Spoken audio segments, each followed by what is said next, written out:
To begin, let's go back to the very beginning. Mhm. Attachment. It feels important to talk about attachment because this is a biological core need that every human has. We are made and designed by God to need connection for survival. Mm. This helps me make so much sense of why you're like, well, how in the world did I get so much codependency? Because this is such a core human need. This way people respond and adapt to meet that need often can look like codependency. There's so many different ways, but that is a very important beginning because if you think about an infant and its mother, if it doesn't have someone to care for it, it will die. Its survival is very dependent on it.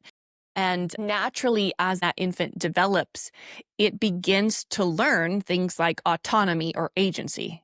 But for months and years, it's blended.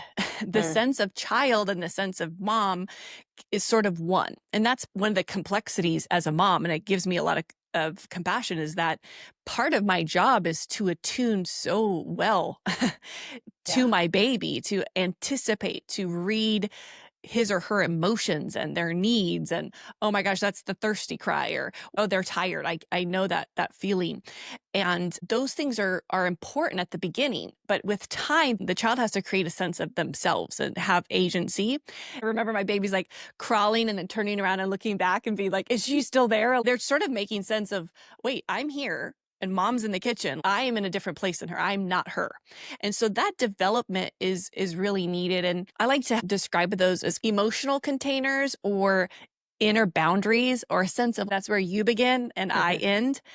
And those are so core, and so many things can blur that or prolong that. There's several familial contexts of reasons why sometimes that detachment or that the agency phase that's so vital can get interrupted.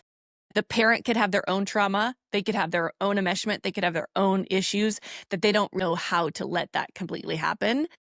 So autonomy and agency in an infant or a developing child as they become a young adult and an adult is so important because without the containers or those inner boundaries, a sense of like, what is me and what is you, it can cause emotional enmeshment. What you feel is blurred with what I feel. Now I feel what you feel.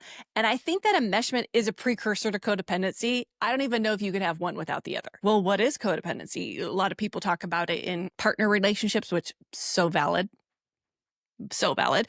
Me too. But also a general definition could be when your nervous system ties a sense of safety, worth, identity to your child's emotions or to another person's emotions, their choices, the outcomes, and parts of us step in to manage those feelings of another person in order to somehow create the illusion that we have connection to them. So in that core need for connection, I've now blended or adapted it to think connection equals me leaving myself and being in your emotions, feeling your feelings, managing them, trying to take care of them. How would you define it?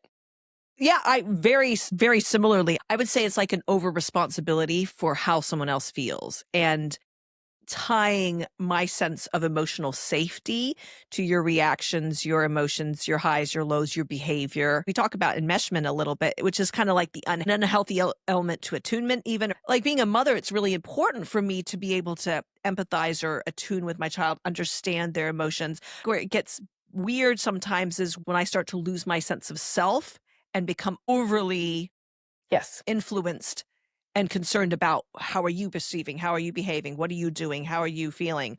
I can't be okay unless you're okay. Those kinds of things where my own sense of self, my own boundaries blur so much that now I am on the roller coaster of your emotions rather than being able to self-regulate and be able to manage myself. Love that. Yeah. Some of the language that I use in my own sessions with therapy, is that I under-attune to self. It's a misattunement. So I under-attune to self and over-attune to another. I feel myself getting kind of sucked in. I call it the crazy train or the emotional. She's like, whoa, I'm riding it with her, or him. You're kind of riding that wave now where their emotions are now mine and I don't really know how I'm feeling about it. Yes. And I think that's a really important distinguisher because attunement is not wrong, but it's this adaptation where you lose that guidelines, those inner boundaries, those inner containers of self, of your own emotions, and you're inside another person's. Mhm. Yeah.